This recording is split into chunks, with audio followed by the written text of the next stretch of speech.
दोस्तों कैसे हैं आप लोग। मैं इमरान मलिक। दोस्तों अमेरिका और ईरान के बीच जो तनातनी है वो बहुत हाई लेवल पर बढ़ चुकी है। दोस्तों बड़ी खबर आ रही है कि अमेरिका ने अपना B-2 बॉम्बर ईरान के खिलाफ पूरी तरीके से उतार दिया है और अपने कई बड़े जहाज के बेड़े ईरान की तरफ मोड़ दिए। अब माना यह जा रहा है कि ईरान के ऊपर हमला करने की तैयारी पूरी हो चुकी है। लेकिन साथ ही मिडिल ईस्ट से यह भी बड़ी खबर आ रही है कि ईरान ने अपना एक नया ड्रोन लॉन्च किया है, जिसको लेकर अमेरिका के अंदर और इजराइल में पूरी तरीके से हड़कंप मच गया है। ईरान का कहना है कि वो भी पूरी तरीके से तैयार है जंग के लिए। तो क्या है वो ड्रोन और किस तरीके का है और कैसे ये काम करने वाला है, सारी जानकारी मैं आपको दूंगा। अगर आप इस चैनल पर नए हैं तो चैनल को सब्सक्राइब कीजिएगा, बेल आइकन दबाना ना भूलिएगा। दोस्तों जैसा मैंने अभी आपको बताया कि अमेरिका ने ईरान को घेरना शुरू कर दिया है। उन्होंने अपना एक और B-2 बॉम्बर है उसको पूरी तरीके से तैनात कर दिया है। तो ईरान के दूसरी ओर अपना एयरक्राफ्ट जो करियर है वो भी तैयार कर दिया है। दोस्तों ऐसे में ईरान के ऊपर जो जंग का संकट है वो पूरी तरीके से गहराता जा रहा है और जिसकी गंभीरता को समझते हुए उसके बाद उन्होंने जो उनके शस्त्र गढ़ थे उनको भरना पूरी तरीके से शुरू कर दिया है। दोस्तों कुछ दिन पहले ईरान ने अपनी अंडरग्राउंड जो मिसाइल सिटी थी उसका मुजाहिरा पेश किया था। उसके बाद उन्होंने अपने विध्वंसक ड्रोन की जो झलक है वो दुनिया के सामने पेश कर दी है। और ये जो ड्रोन है ये बहुत खतरनाक है और इसकी रेंज भी अच्छी खासी है। दोस्तों आप मेरे पीछे देख सकते हैं ये जो ड्रोन है, इस ड्रोन का नाम है अराज 2.0। यानी कि इस तरीके के जो ड्रोन है वो ईरान के पास एक के बाद एक महत्वपूर्ण ड्रोन है और एक के बाद एक पावरफुल मार करने वाले ड्रोन है। दोस्तों बताया यह जाता है कि अराज 2 एक आत्मघाती ड्रोन है और ये विस्फोट नहीं फेंकता है और ये अपने आप में ही विस्फोटक बताया जाता है। दोस्तों ईरानी फौज की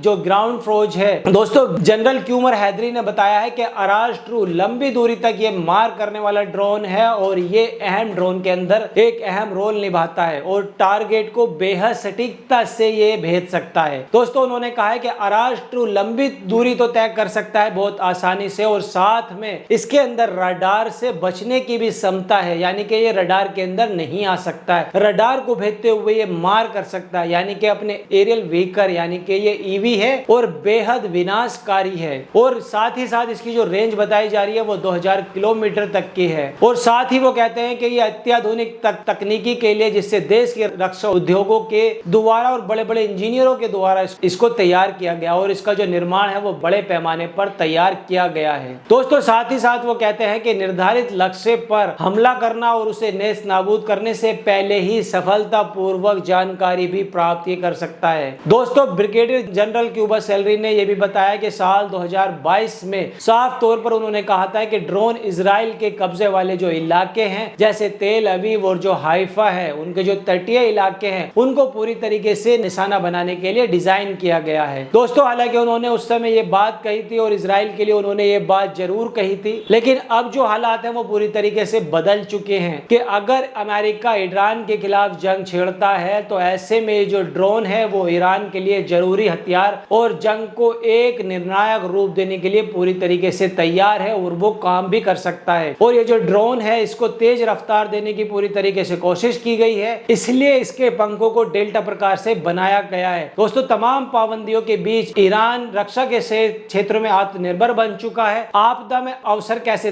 तलाशा जाता है, ईरान इसकी एक जीती जागती मिसाल बन चुका है। दोस्तों ईरान के ऊपर जितने भी प्रतिबंध लगे हुए हैं उसके बाद भी ईरान ने ऐसे घातक हथियार बनाए हैं जो ईरान के ऊपर होने वाले हमलों को पूरी तरीके से वो अपने आप को बचा सकता है। और दोस्तों जिस तरीके से लंबी दूरी करने वाली मिसाइल ईरान के पास है, जिस तरीके से कहा जा रहा है कि ईरान परमाणु शक्ति के लिए भी आगे बढ़ रहा है, इसी को लेकर लगातार अमेरिका और इजराइल सख्ते में है। लगातार इजराइल अमेरिका के ऊपर प्रेशर बना रहा है कि वो कैसे भी करके एक बार ईरान के ऊपर हमला कर दे। और कब से ही बेंजामिन नेतन्याहू का ये मकसद है कि अगर ईरान के ऊपर हमला होता है तो वो किसी भी तरीके से गजा को अपने कब्जे में ले लेंगे और मिडिल ईस्ट के अंदर पूरी तरीके से जंग छिड़ जाएगी और यही फायदा सबसे बड़ा इजराइल को होने वाला है। लेकिन दोस्तों यहाँ पर अमेरिका ये भी जानता है कि अगर ईरान से जंग होती है तो आसपास के जितने भी बने हुए ठिकाने हैं ईरान अमेरिका के, सबसे पहले ईरान उन्हीं ठिकानों को निशाना बनाएगा, क्योंकि ईरान के ब्रिगेडियर, ईरान के राष्ट्रपति और ईरान के सुप्रीम लीडर ये बात बिल्कुल पहले ही क्लियर कर चुके हैं कि अगर हमारे ऊपर पहले हमला होता है तो हमारे पास एक से एक आधुनिक हथियार हैं, हम पूरी तरीके से जंग लड़ने के लिए तैयार हैं। कैसे कैसे एक के बाद एक अमेरिकी राष्ट्रपति डोनाल्ड ट्रंप उनको धमकी दे रहे, उसके तुरंत बाद ही ईरान अपनी एक से एक नई मिसाइलें लॉन्च कर देता है, नई मिसाइलों का मुजाहिरा कर देता है। अब हाल ही में जो अराश 2.0 ड्रोन उन्होंने लॉन्च किया है उसकी झलक दिखाई है, तो उससे साफ ये साबित हो सकता है कि ईरान पूरी तरीके से जंग के लिए तैयार है। दोस्तों अगर ऐसा होता है तो मिडिल ईस्ट के अंदर पूरी तरीके से हाहाकार मच जाएगा, और ऐसा नहीं कि ये सिर्फ इसका जो असर है वो केवल मिडिल ईस्ट तक ही रहेगा, इसका असर पूरी दुनिया में भी पड़ता हुआ दिखाई देगा, क्योंकि लाल सागर से जो पूरा व्यापार है वो पूरी तरीके से ठप हो जाएगा। तो दोस्तों इस पर आपकी क्या राय, आप हमें कमेंट करके बताइए। वीडियो कैसी लगी, वीडियो को लाइक कीजिए, चैनल को सब्सक्राइब कीजिए। तब तक मिलता हूं अनदर वीडियो में। जय हिंद।